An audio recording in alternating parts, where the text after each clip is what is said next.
Habari za saizi ndugu mtazamaji wa TV yetu, matumaini yangu ni kwamba uko mzima wa afya. Karibu kusikiliza matangazo yetu ya siku ya leo.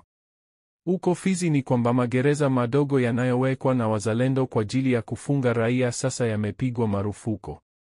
Akiendelea na ziara yake katika wilaya ya Fizi akiwa na ujumbe mkubwa wa taasisi mbalimbali, naibu gavana wa mkoa wa Kivu ya Kusini Mheshimiwa Jean-Jacques Elakano alifanya mkutano na waandishi wa habari Jumapili ya tariki 26 Juni mwaka wa 2025. Lengo lilikuwa kuweka uwazi kwa umma baadhi ya maamuzi muhimu yaliyonafikiwa katika Baraza la Usalama la Jiji.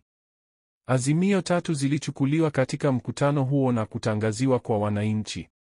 Ni kama vile: 1. Kufutwa kwa magereza yote yanayosimamiwa na vikundi vya wazalendo katika mji wa Baraka na kote tarafani Fizi.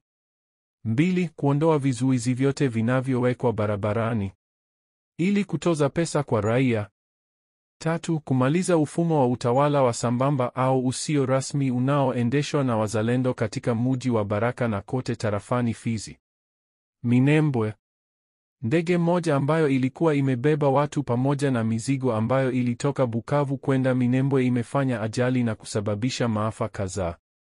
Duru zetu toka mahali ya tukio zasema kuwa ndege hiyo imejigonga kwenye kilima wakati rubani alipotaka kutua katika uwanja mdogo wa Minembwe. Duru zingine zasema kuwa ndege nyingine ya kivita isiyokuwa na rubani imewasili mahali hapo na kushusha mabomu na kuteketeza ndege hiyo. Mengi zaidi ni katika taarifa zetu za hapo baadaye.